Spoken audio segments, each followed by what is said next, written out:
तो hello friends, welcome to JEE education. तो आज हम क्लास 9 का एक्सरसाइज 6.2 करेंगे। लास्ट वीडियो में हमने 6.1 फिनिश कर ली थी, तो आज हम 6.2 करेंगे।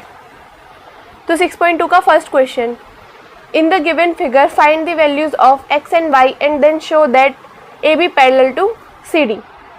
तो ये फिगर बनी हुई है यहाँ पे, इसमें हमें एक्स और वाई की वैल्यू निकालनी है और फिर प्रूव करना है कि ए बी और सी डी जो है वो पैरेलल हैं। तो पहले हम देख सकते हैं कि जो एक्स एंगल है और 50 डिग्री का जो एंगल है, ये दोनों स्ट्रेट लाइन पे हैं। एक स्ट्रेट लाइन पे तो ये दोनों लीनियर पेयर बना रहे हैं। अगर इसको हम m मान लें और इसको n, इन्हें भी कुछ मान लेते हैं, तो हम लिख सकते हैं angle AMG plus angle AMN equal to 180 degree. Reason लिख लेंगे, क्या रीज़न है? Linear pair.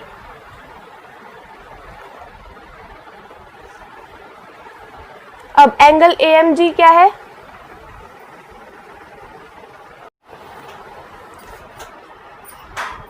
तो एंगल AMG क्या है हमारा?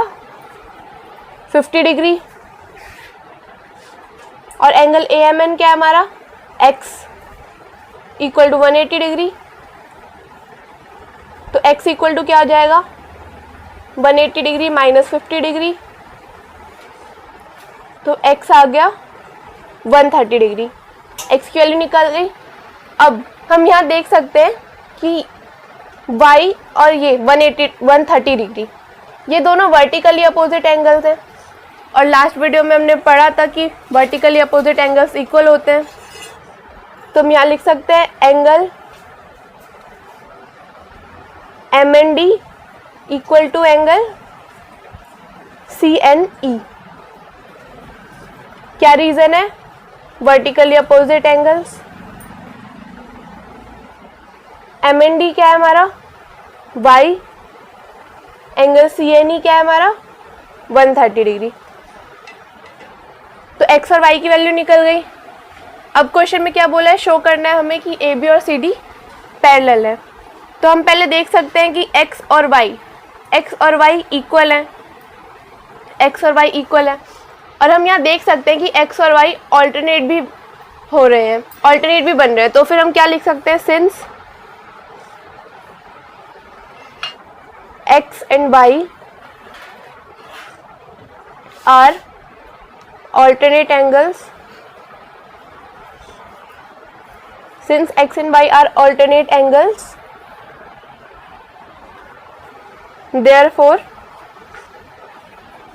AB parallel to CD। क्योंकि alternate angle तभी बनते हैं जब दो लाइंस पैरेलल होती हैं, और यहाँ alternate इक्वल हो गए x और y, तो AB और CD पैरेलल हो गई। अगर आपको नहीं पता है ये लीनियर पेयर क्या होते हैं, अल्टरनेट एंगल्स क्या होते हैं, तो आप इस चैप्टर की इंट्रो वीडियो देख सकते हैं, जिसमें हमने सब कुछ एक्सप्लेन किया है कि कौन से एंगल्स क्या होते हैं। ओके, तो अब क्वेश्चन नंबर 2 में क्या है? In the given figure if AB parallel CD, CD parallel EF and Y ratio Z equal to 3:7 find X। तो इसमें Y रेशियो Z क्या दे रखा है? 3:7। हमें X की वैल्यू निकालनी है। तो पहले तो AB पैरेलल CD दे रखा है, CD पैरेलल EF दे रखा है। इससे हमें क्या पता चल गया कि तीनों लाइंस आपस में पैरेलल है। AB parallel CD parallel EF, तीनों लाइंस आपस में पैरेलल है। अब Y और Z को हमें लेट करना है, तो लेट कर लेते हैं। Let y equal to 3a and z equal to 7a। क्योंकि यहाँ रेशियो में दे रखा है तो हमें लेट करना पड़ता है। जब भी रेशियो में दिया होता है तो हमने लेट कर लिया y इक्वल टू 3a और z इक्वल टू 7a। अब यहाँ पे AB और EF पैरेलल है, AB और EF पैरेलल है, तो एंगल x जो है, एंगल एक्स और एंगल जेड, ये दोनों ऑल्टरनेट एंगल्स होंगे, एंगल एक्स और एंगल जेड। तो हमें पता है कि ऑल्टरनेट एंगल्स जो होते हैं वो इक्वल होते हैं, तो लिख देते हैं x equal to z, equal to z हमने क्या लेट किया है 7a। रीज़न क्या है, ऑल्टरनेट एंगल्स।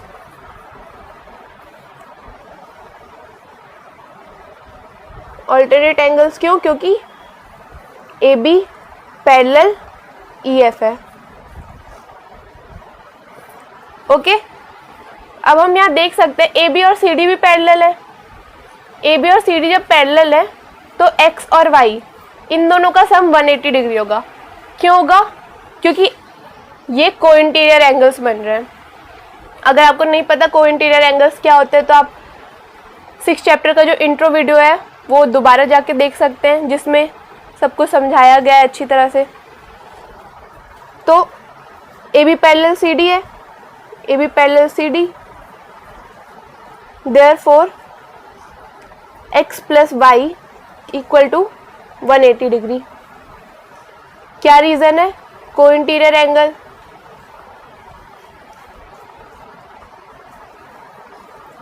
को इंटीरियर एंगल्स। अब x हमारा क्या है 7a प्लस y हमारा क्या है 3a इक्वल टू 180 डिग्री। दोनों को प्लस किया 10a इक्वल टू 180 डिग्री, तो a क्या आ जाएगा 180 degree upon 10 equal to 18 degree. a की वैल्यू निकल गई। अब हमें फाइंड क्या करना है, x फाइंड करना है। तो x हमारा क्या है 7a, तो a की वैल्यू पुट कर देंगे यहाँ पे 7 इंटू 18, तो x की वैल्यू क्या आ गई हमारी 126 डिग्री। यही है इस क्वेश्चन का आंसर। तो अब क्वेश्चन नंबर 3। क्वेश्चन नंबर 3 क्या है, in given figure if A B parallel C D and E F perpendicular C D and angle G E D equal to 126 degree, find angle A G E, angle G E F and angle F G E. यहाँ हमें 3 angles find करने हैं। Given क्या है हमारे पास, angle G E D, angle G E D हमारे पास गिवन है। तो हम लिख लेते हैं angle G E D equal to 126 degree, ये तो हमारे पास गिवन है। अब इस फिगर को ध्यान से देखिए, angle G E D, angle G E D में से जब हम angle G E F, angle G E D में से जी ई एफ हटा देंगे तो क्या बचेगा हमारे पास एफ ई डी। तो हम वही लिख लेते हैं, angle G E D minus angle G E F equal to angle F E D. अब एंगल जी ई डी हमारे पास क्या है 126 degree minus angle G E F equal to, अब एंगल एफ ई डी हमारे पास क्या है, क्वेश्चन में बोला E F perpendicular C D है, और यहाँ हम देख सकते हैं फिगर में कि एंगल एफ ई डी जो है हमारा 90 डिग्री है। तो हमने लिख लिया 90 डिग्री, तो ये क्या हो जाएगा 126 degree minus 90 degree equal to angle G E F. तो एंगल जी ई एफ हमारे पास क्या आ गया 36 डिग्री। तो एंगल जी ई एफ हमने निकाल लिया। अब हमें क्या निकालना है, एंगल ए जी ई और एंगल एफ जी ई। अब हम फिगर में देख सकते हैं एंगल ए जी ई और angle G E D, angle A G E और एंगल जी ई डी ये दोनों ऑल्टरनेट एंगल्स हैं। ए बी और सी डी पैरेलल भी दिए हुए हैं, तो एंगल ए जी ई और एंगल जी ई डी जो है वो ऑल्टरनेट हो गए। Angle A G E equal to angle G E D. क्या रीज़न है?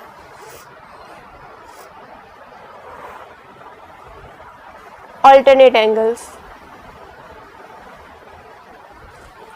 तो एंगल AGE हमारे पास क्या आ गया? GED क्या दे रखा था हमें? 126 डिग्री। तो एंगल AGE भी हमने निकाल लिया। अब बचा FGE। तो अब A भी एक स्ट्रेट लाइन है। Angle AGE plus angle FGE क्या हो जाएगा? 180 डिग्री। क्यों होगा? लीनियर पेयर से, क्योंकि A भी एक स्ट्रेट लाइन है। तो हम लिख लेते हैं angle AGE plus angle FGE equal to 180 degree. क्या रीज़न है? Linear pair. एंगल AGE अभी हमने फाइंड किया 126 degree plus angle FGE equal to 180 degree. Angle FGE क्या हो गया? 180 डिग्री माइनस 126 डिग्री क्या आ गया? 54 डिग्री। तो तीनों एंगल्स हमने फाइंड आउट कर लिए। तो ये इस क्वेश्चन का आंसर।